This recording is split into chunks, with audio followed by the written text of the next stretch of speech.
Assalamualaikum warahmatullahi wabarakatuh. Kami dari kelompok 11 akan menyampaikan materi mengenai evaluasi dalam pendidikan Islam. Anggota kelompok kami yang pertama ada Ines Nur Absarini, NIM 126204201060. Yang kedua ada Lia Novitasari, NIM 126204201061. Dan yang terakhir ada Eliana Rahmawati, NIM 126204201063.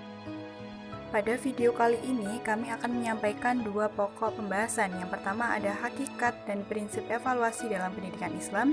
Yang kedua ada tujuan, fungsi, jenis, dan langkah evaluasi dalam pendidikan Islam.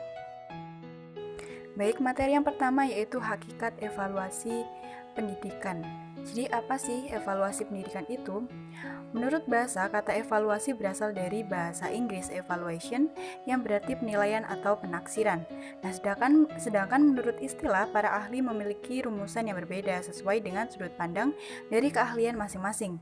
Tetapi apabila direnungkan substansinya menuju ke suatu titik yang sama, yaitu evaluasi yaitu suatu proses penetapan keputusan tentang objek yang dievaluasi. Nah, Suharsimi Arikunto mengajukan 3 istilah dalam pembahasan evaluasi. Yang pertama ada pengukuran. Pengukuran ini bersifat kuantitatif, dan yang kedua ada penilaian. Penilaian adalah mengambil suatu keputusan terhadap sesuatu dengan ukuran baik dan buruk. Penilaian ini bersifat kualitatif.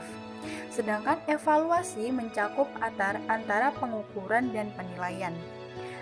Nah, berdasarkan dari pengertian yang telah disebutkan, menunjukkan bahwa pengukuran dalam pendidikan bersifat konkret, objektif, serta didasarkan pada ukuran. Ukuran yang umum dapat dipahami, misalnya dalam pelaksanaan sholat. Terdapat makna evaluasi dalam Al-Quran, diantaranya ada Al-Hisab, memiliki makna mengira, menafsirkan, menghitung, dan menganggap. Yang kedua ada Al-Balagh, yang memiliki makna cobaan ujian. Yang ketiga ada al-hukum, memiliki makna putusan atau vonis. Selanjutnya ada al-qadha, memiliki arti putusan. Al-nadhar, memiliki arti melihat. Dan yang terakhir ada al-imtihan, memiliki arti ujian. Dalam konteks pendidikan formal, khususnya berkaitan dengan hasil belajar siswa, Bockhardt mendefinisikan evaluasi sebagai suatu proses penetapan nilai yang berkaitan dengan kinerja dan hasil karya siswa. Selanjutnya yaitu prinsip evaluasi pendidikan. Prinsip evaluasi pendidikan ada 2, yaitu prinsip umum dan prinsip khusus. Pada prinsip umum, agar evaluasi dapat akurat dan bermanfaat bagi para peserta didik dan masyarakat, maka evaluasi harus menerapkan seperangkat prinsip-prinsip umum sebagai berikut.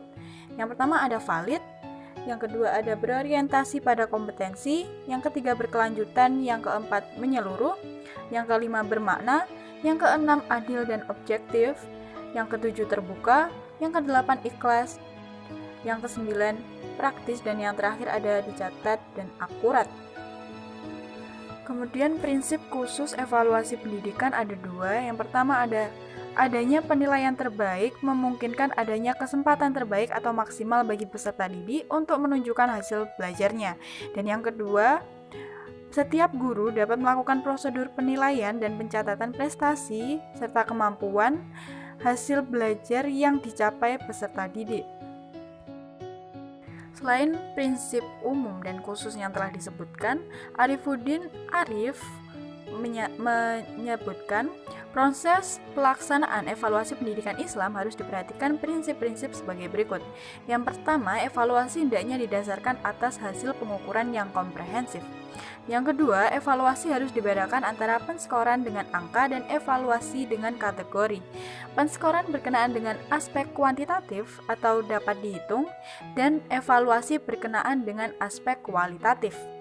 Dalam proses pemberian nilai hendaknya diperhatikan 2 macam evaluasi, yaitu evaluasi yang non-reference dan yang orientation reference.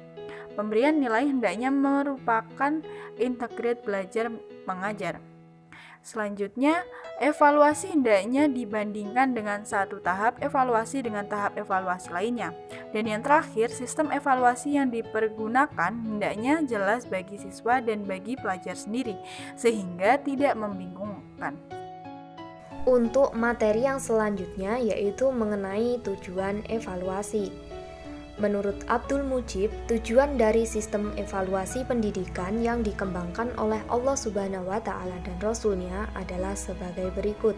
Yang pertama, untuk menguji daya kemampuan manusia beriman terhadap berbagai macam problem kehidupan yang dialaminya. Yang kedua, untuk mengetahui sejauh mana atau sampai di mana hasil pendidikan wahyu yang telah diaplikasikan oleh Rasulullah SAW kepada para umatnya. Yang ketiga, untuk menentukan klasifikasi atau tingkat hidup keislaman atau keimanan seseorang seperti pengevaluasian Allah terhadap Nabi Ibrahim yang menyembelih Ismail putra yang dicintainya seperti yang termaktub dalam Quran Surah As-Saffat ayat 103-107.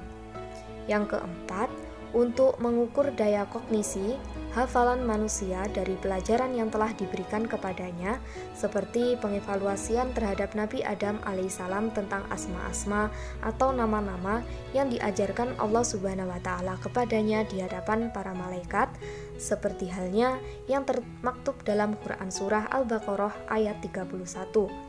Dan yang kelima yaitu memberikan semacam tafsir atau berita gembira bagi yang beraktivitas baik dan memberikan semacam iqab atau siksa bagi mereka yang beraktivitas buruk seperti yang termaktub dalam Quran Surah Al-Zalzalah ayat 7-8. Kemudian yaitu fungsi evaluasi. Menurut Abu Dinata, evaluasi pendidikan berfungsi sebagai selektif, diagnostik, penempatan, dan pengukuran dalam kegiatan pendidikan. Ramayulis menjelaskan bahwa evaluasi dalam pendidikan Islam berfungsi sebagai umpan balik atau feedback atau juga dikenal dengan istilah murojaah terhadap kegiatan pendidikan yang berguna untuk islah, tazkiyah, tajdid, dan ad-dahil.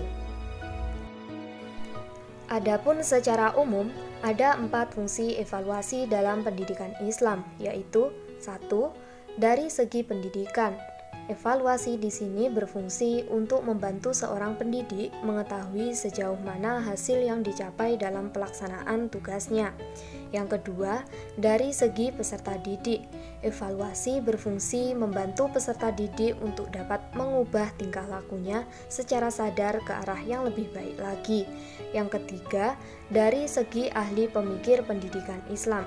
Evaluasi berfungsi untuk membantu para pemikir pendidikan Islam mengetahui kelemahan teori-teori pendidikan Islam dan membantu mereka dalam merumuskan kembali teori-teori pendidikan Islam yang lebih relevan dengan arus dinamika zaman yang senantiasa berubah. Yang keempat, dari segi politik pengambil kebijakan pendidikan Islam atau pemerintahan. Evaluasi di sini berfungsi untuk membantu mereka dalam membenahi sistem pengawasan dan mempertimbangkan kebijakan yang akan diterapkan dalam sistem pendidikan Islam. Selanjutnya adalah jenis evaluasi. Jenis-jenis evaluasi yang dapat diterapkan dalam pendidikan Islam antara lain sebagai berikut.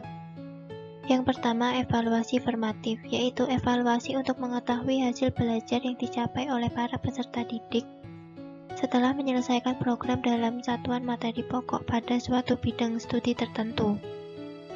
Yang kedua, evaluasi sumatif, yaitu evaluasi yang dilakukan terhadap hasil belajar peserta didik yang telah selesai mengikuti pembelajaran dalam satu caturwulan, semester, atau akhir tahun.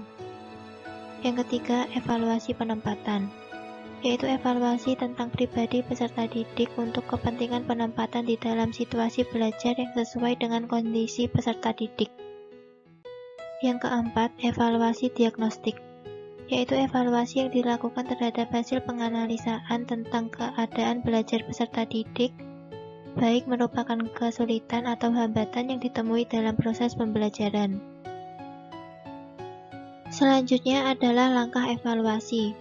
Secara umum, proses pengembangan penyajian dan pemanfaatan evaluasi belajar menurut Ramayulis dapat digambarkan dalam langkah-langkah sebagai berikut. Yang pertama, penentuan tujuan evaluasi. Yang kedua, penyusunan kisi-kisi soal atau test blueprint atau table of specification. Yang ketiga, telaah atau review dan revisi soal. Yang keempat, uji coba atau tryout. Yang kelima, penyusunan soal diperlukan banyak butir soal. Selanjutnya, penyajian tes diberikan atau disajikan kepada peserta didik. Selanjutnya, scoring atau pemeriksaan terhadap lembar jawaban dan pemberian angka. Selanjutnya, pengolahan hasil tes setelah dilakukan scoring. Hasilnya perlu diolah dengan mencari konversi nilai. Selanjutnya, pelaporan hasil tes dilaksanakan dan dilakukan scoring. Hasil pengetesan tersebut perlu dilaporkan. Terakhir, pemanfaatan hasil tes yang diperoleh melalui ujian sangat berguna sesuai dengan tujuan ujian. Sekian video presentasi dari kelompok 11. Bila ada salah kata, kami memohon maaf yang sebesar-besarnya. Terima kasih atas perhatiannya. Wassalamualaikum warahmatullahi wabarakatuh.